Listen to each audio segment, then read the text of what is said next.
வணக்கம் நண்பர்களே, cricket arts YouTube channel மூலம் உங்களை சந்திப்பதில் மிக மகிழ்ச்சி.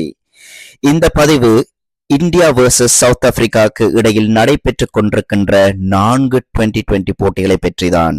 இதில் இந்தியா முன்னிலை வகிக்கின்றது. இந்தியா 2 போட்டிகளை வென்றுள்ளார்கள். இந்த 4 2020 போட்டி கொண்ட தொடரில் இந்தியா 2 போட்டிகளை வென்றுள்ளார்கள். சவுத் ஆப்பிரிக்கா 1 போட்டியை வென்றுள்ளார்கள். இதில் நடைபெற்ற முதலாவது 2020 போட்டியில் சஞ்சு சாம்சன் 100 ஓட்டங்களை பெற்றுக் கொண்டார் என்பது குறிப்பிடத்தக்கது. சஞ்சு சாம்சன் 107 ஓட்டங்களை 50 பந்துகளில் பெற்றுக்கொண்டார். இதில் 10 சிக்ஸர், 7 பவுண்டரி. அவருடைய ஸ்ட்ரைக் ரேட் 214 முதலாவது 2020 போட்டியில். இந்த பதிவில் நாங்கள் பார்க்க போவது இந்தியா வர்சஸ் சவுத் ஆப்பிரிக்காவுக்கு இடையில் நடைபெற்ற 3வது 2020 போட்டியை பற்றிதான். இந்த போட்டியில் நாணய சுழற்சியில் சவுத் ஆப்பிரிக்கா வென்று இந்தியாவை துடுப்படுத்த ஆடுமாறு முதலில் அழைத்தார்கள். இதன்படி களத்துக்கு வந்த இந்திய அணியில் சஞ்சு சாம்சன் முதல் 2 பந்துகளில் டக்கில் சென்றார். முதலாவது 2020ல் செஞ்சுரி அடித்த சஞ்சு சாம்சன் இந்த போட்டியில் டக். அபிஷேக் சர்மாவும் திலக் வர்மாவும் சிறப்பான பார்ட்னர்ஷிப்பை பெற்றுக் கொடுத்திருந்தார்கள். இந்த 3வது 2020 போட்டியில் அபிஷேக் சர்மா 50 ஓட்டங்களை பெற்றுக்கொண்டார். 25 பந்துகளில் 5 சிக்ஸர், 3 பவுண்டரி என அபிஷேக் சர்மாவின் strike rate 200. Tilak Varma not out பேட்ஸ்மேனாக இருந்து 107 ஓட்டங்களை பெற்றுக்கொண்டார். 56 பந்துகளில் 7 சிக்ஸர், 8 பவுண்டரி. திலக் வர்மாவின் ஸ்ட்ரைக் ரேட் 192. என்ன ஒரு சிறப்பான ஆட்டத்தை திலக் வர்மா ஆடியிருந்தார். கதகளி ஆடியிருந்தார் என்றுதான் சொல்ல வேண்டும். சிறப்பான ஆட்டத்தை வெளிப்படுத்தி இருந்தார். கடைசியில் ரிங்கு சிங்கோடு சேர்ந்து ரம்தீப் சிங்கோடும் சேர்ந்து சிறப்பான ஆட்டத்தை திலக் வர்மா பெற்றுக் கொடுத்திருந்தார் இந்திய அணிக்கு. இந்திய அணி 20 ஓவர்கள் முடிவில் 219 ஓட்டங்களை பெற்றுக் கொண்டார்கள். 6 விக்கெட்டுகளை இழந்து. இதில் ரம்தீப் சிங்குக்கு IPL-இல் விளையாடிய ரம்தீப் சிங்குக்கு டெபியூ போட்டியாக அமைந்திருந்தது. அவர் ஆரம்பித்த முதல் பந்திலேயே சிக்ஸரை அடித்து லாங் ஆனில் சிறப்பாக அவருடைய ஆரம்பத்தை டெபியூவை வெளிப்படுத்தி இருந்தார் ரம்தீப் சிங் இந்திய அணிக்கு எதிராக. ரம்தீப் சிங் 6 பந்துகளில் 15 ஓட்டங்களை பெற்றுக் கொண்டார். 1 சிக்ஸர், 1 பவுண்டரி என ரம்தீப் சிங்கின் ஸ்ட்ரைக் ரேட் 250. இந்திய அணி எடுத்துக்கொண்டால் இந்திய அணி அடுத்த 10 வருடங்களுக்கான நகர்வுகளை மேற்கொண்டு வருகின்றார்கள் என்றுதான் சொல்ல வேண்டும். ரோஹித் சர்மாவின் ரிட்டையர், விராட் கோலியின் ரிட்டையருக்கு பிறகு, ரவீந்திர ஜடேஜாவின் ரிட்டையருக்கு பிறகு, 3 பலம் வாய்ந்த வீரர்களின் ரிட்டையருக்கு பிறகு அந்த இடத்தை நிரப்பியிருக்கிறார்கள் சஞ்சு சாம்சன், திலக் வர்மா, அபிஷேக் சர்மா என்றுதான் சொல்ல வேண்டும். டாப் 3ல் அவர்கள் சிறப்பாகவே கலக்கி கொண்டிருக்கின்றார்கள். அடுத்த 10 வருடங்களுக்கு சஞ்சு சாம்சன், அபிஷேக் சர்மா, திலக் வர்மா நிரந்தர 2020 பிளேயர்களாக இருப்பார்கள் என்பது என்னுடைய நம்பிக்கை. இந்த போட்டியில் சவுத் ஆப்பிரிக்காவின் பந்து வீச்சை பாராட்டுவதா விமர்சிப்பதா என்பது என்னுடைய கேள்வி. காரணம், கோட்ஸி 3 ஓவர்கள் பந்து வீசினார். இந்த 2020 போட்டியில் 51 ஓட்டங்களை கொடுத்திருந்தார். சராசரி ஒரு ஓவருக்கு 17 படி அவர் கொடுத்திருந்தார்.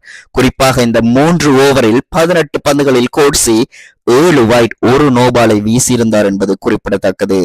மாக்ரோ ஜான்சன் 4 ஓவர்கள் பந்து வீசி 1 விக்கெட் 28 ஓட்டங்களுக்கு எடுத்துக்கொண்டார். கேசவ் மகாராஜ் 4 ஓவர்கள் பந்து வீசி 2 விக்கெட்டுகளை கைப்பற்றியிருந்தார். 36 ஓட்டங்களுக்கு. அவர் குறிப்பாக 2 முக்கியமான விக்கெட்டுகளை கைப்பற்றியிருந்தார் கேசவ் மகாராஜ். அபிஷேக் சர்மாவின் விக்கெட்டையும் ஹார்திக் பாண்டியாவின் விக்கெட்டையும் அவர் கைப்பற்றியிருந்தார் என்பது குறிப்பிடத்தக்கது.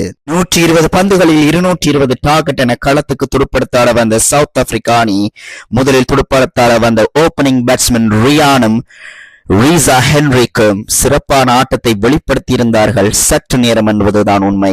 காரணம், ரீசா ஹென்ரிக்ஸ் 13 பந்துகளில் 21 ஓட்டங்களை பெற்றுக் கொண்டார். 4 பவுண்டரிகளை பெற்றுக் கொண்டார். 161 அவருடைய ஸ்ட்ரைக் ரேட். ரயான் 15 பந்துகளில் 20 ஓட்டங்களை பெற்றுக் கொண்டார். 1 சிக்ஸர், 2 பவுண்டரி. அவருடைய ஸ்ட்ரைக் ரேட் 133. இவர்களை தொடர்ந்து கேப்டன் மார்க்கம் 18 பந்துகளில் 29 ஓட்டங்களை பெற்றுக் கொண்டார். 2 சிக்ஸர். ஸ்டாப்ஸ் 12 பந்துகளில் 12 ஓட்டங்கள். எரிமலை கால்சன் 22 பந்துகளில் 41 ஓட்டங்களை பெற்றுக் கொண்டார். 4 சிக்ஸர், 1 பவுண்டரி. 186 strike rate. இந்த போட்டியில் கால்சன் 70 ஓட்டங்களை எடுப்பார் என்று அனைவராலும் எதிர்பார்க்கப்பட்டது. இருந்தும் அவர் ஆட்டமிழந்து விட்டார். அஸ்தீப் சிங்கின் பந்து வீச்சில் திலக் வர்மாவிடம் பிடி கொடுத்து. டேவிட் மில்லர் 18 பந்துகளில் 18 ஓட்டங்களை பெற்றுக் கொண்டார். 1 பவுண்டரி, 1 சிக்ஸர் என்று மார்க்கோ ஜான்சனை பாராட்டியாக வேண்டும். வெறும் 17 பந்துகளில் 54 ஓட்டங்களை பெற்றுக்கொண்டார். அவருடைய ஸ்ட்ரைக் ரேட் 317, 5 சிக்ஸர், 4 பவுண்டரி என்று செம்மையாகவே கலக்கியிருந்தார்.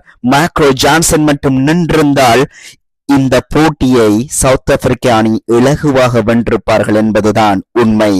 காரணம், வெறும் 11 ஓட்டங்களால் தான் இந்த 3வது T20 போட்டியை இந்தியா ஜெயித்திருந்தார்கள் என்பது உங்கள் அனைவருக்கும் தெரிந்த விடயமே. இந்த போட்டியில் இந்திய அணி 11 ஓட்டங்கள் வித்தியாசத்தில் வென்றிருந்தார்கள் என்பது குறிப்பிடத்தக்கது. இதில் இந்திய அணியின் பந்து வீச்சை பாராட்டியாக வேண்டும். ஆஸ்தீப் சிங் 4 ஓவர்கள் பந்து வீசி 3 விக்கெட் 37 ஓட்டங்களுக்கு. ஹார்திக் பாண்டியா மட்டும்தான் எக்ஸ்பென்சிவாக காணப்பட்டார். இந்த போட்டியில் 4 ஓவர்கள் பந்து வீசி 50 ஓட்டங்களை கொடுத்திருந்தார். அவருடைய எக்கானமி சராசரி ஒரு ஓவருக்கு கிட்டத்தட்ட 12 ஓட்டங்களை அவர் கொடுத்திருந்தார். அக்சர் பட்டேலை பாராட்டியாக வேண்டும். 4 ஓவர்கள் பந்து வீசி 1 விக்கெட்டை கைப்பற்றி இருந்தார். 29 ஓட்டங்கள் கொடுத்து. வருண் சக்கரவர்த்தி சற்று எக்ஸ்பென்சிவாகவே காணப்பட்டார் இந்த 3வது T20 போட்டியில். குறிப்பாக வருண் சக்கரவர்த்தியை IPL போட்டிகளில் கொல்கத்தா நைட் ரைடர்ஸ் வெப்பனாக பாவிப்பார்கள். உங்கள் அனைவருக்கும் அது தெரிந்த விடயமே. ஆனால் இந்த போட்டியில் வருண் சக்கரவர்த்தி அடித்து நொறுக்கியிருந்தார்கள் சவுத் ஆப்பிரிக்கா அணி வருண் சக்கரவர்த்தியை. 4 ஓவர்கள் வருண் சக்கரவர்த்தி பந்து வீசி 54 ஓட்டங்களை கொடுத்திருந்தார். அவர் கிட்டத்தட்ட ஒரு ஓவருக்கு சராசரி 13 ஓட்டங்களை கொடுத்திருந்தார் என்பது குறிப்பிடத்தக்கது. இன்று 4வது T20 போட்டி ஆரம்பமாக உள்ளது. UK நேரப்படி 3 மணிக்கு ஜோஹானஸ்பர்கில் இந்தியா வெர்சஸ் சவுத் ஆப்பிரிக்காவுக்கு இடையிலான 4வது T20 போட்டி ஆரம்பமாக உள்ளது. இந்த போட்டியில் இந்தியா வென்றால் இந்த 2020 தொடரை இந்தியா ஜெயிப்பார்கள், தொடரை கைப்பற்றுவார்கள். சவுத் ஆப்பிரிக்கா இந்த போட்டியில் வென்றால் சவுத் ஆப்பிரிக்கா 2020 தொடரை சமன் செய்வார்கள் 2-2 என்ற கணக்கில். பொறுத்திருந்து பார்ப்போம் இந்த 4வது T20 போட்டி எவ்வாறு செல்ல போகின்றது என்று. கிரிக்கெட் ஆர்ட்ஸ் யூடியூப் சேனலுக்கு சப்ஸ்கிரைப் செய்து எங்களுக்கு ஆதரவு தருமாறு கேட்டுக்கொள்கிறேன். நன்றி.